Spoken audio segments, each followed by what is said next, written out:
Hello and welcome to another edition of Lesson Notes, and today I have the pleasure of bringing you a new client, a member of the men's golf team at TCU down here in Fort Worth, Texas. And this player came in really struggling with a consistent miss through the bag of hitting it too far left.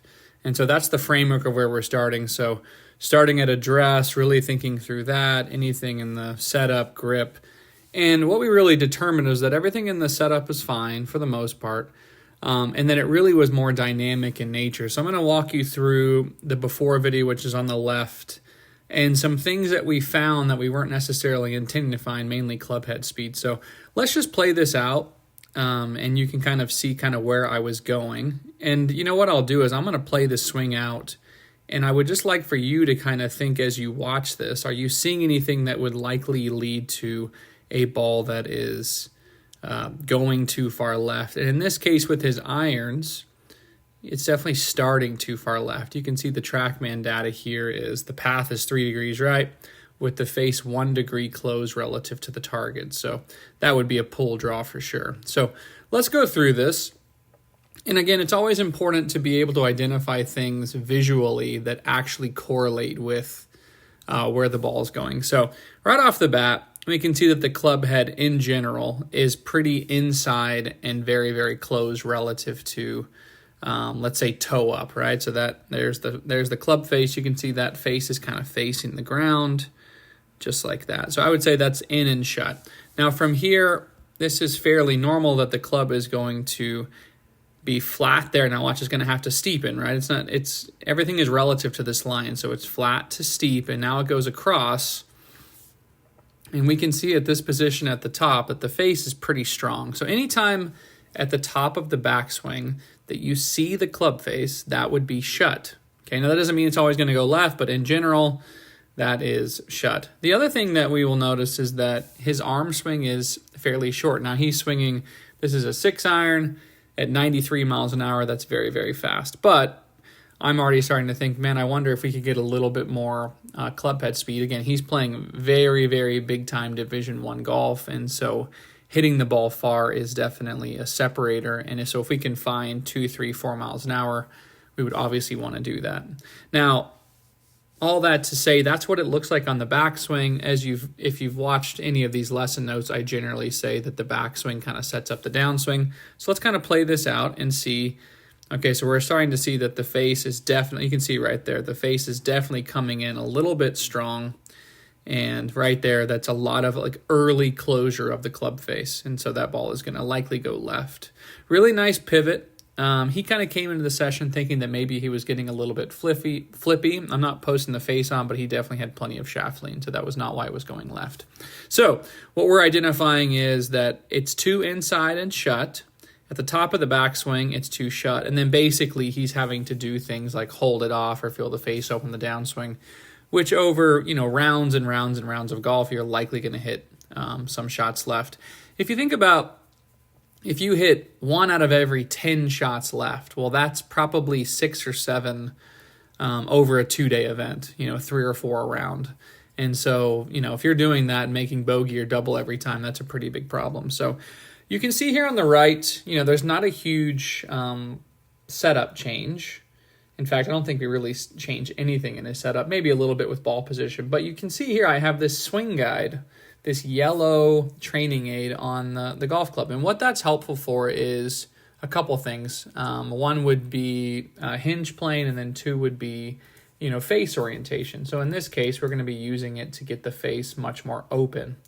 Now I'm going to go ahead and play this video out in pieces. So we can see the beginning of the swing. You can see now the club head is outside the hands and the face is rolled open. You can see the swing guide is in line with his left arm, which is kind of what we would want. I'll play this other one out so you can start to see there. Now, to be able to do that, there definitely was a lot of thought of hinging earlier and also hinging, rolling the face open. Okay, so you can see from there, that's basically going to change the entire swing right there, because now as he goes up, he's going to be kind of painting this red line, which I'm not saying that someone needs to be painting this line. It just so happens that when you get in a very neutral position like this player was, it's likely just going to happen that way. So what we can see is at the top of the backswing, oh, by the way, you can see there, you can't see the face, right? So if we can't see the face, we can see the face a little bit there, but if we keep going, pretty different there, right? So what we found in club head speed, which you can see there on the TrackMan data, was 95 miles an hour versus 92.7, which I would say he's probably going to actually pick up a little bit more, because as this becomes more automatic, he will probably swing a little bit faster. So that's kind of where we were going. You can see there's a little bit more daylight between the knees. You can definitely see he's not flexing towards the target as much. I definitely gave him a thought of being more like Bryson, where he's kind of extending and growing on the backswing with some rib cage turn to make sure that the club was going a little bit further back. In general, if you're someone who wants to hit it a little bit further, I would always be looking at the length of my backswing, because the further that the club travels, in general, you're going to hit it a little bit further. Okay, so pretty drastic difference. So if we play this out, the face is just much, much weaker. You can see the difference there. The face is on the shaft versus on the one on the left. It's definitely still pretty strong. And so as we play this out, you can see that on the TrackMan data, the face is 1 degree open, which is going to be a nice push draw. Now, as we're taking the club more out, right, and not as across the line just means that, you know, at the top of the backswing, the club head mass is a little bit more this way than that way. You know, that helps someone draw it. So we have on the ground, as you've seen before, my last video I posted, or a couple ago, was a draw gate. You can see there's those 2 balls. I want to make sure that we maintain the draw.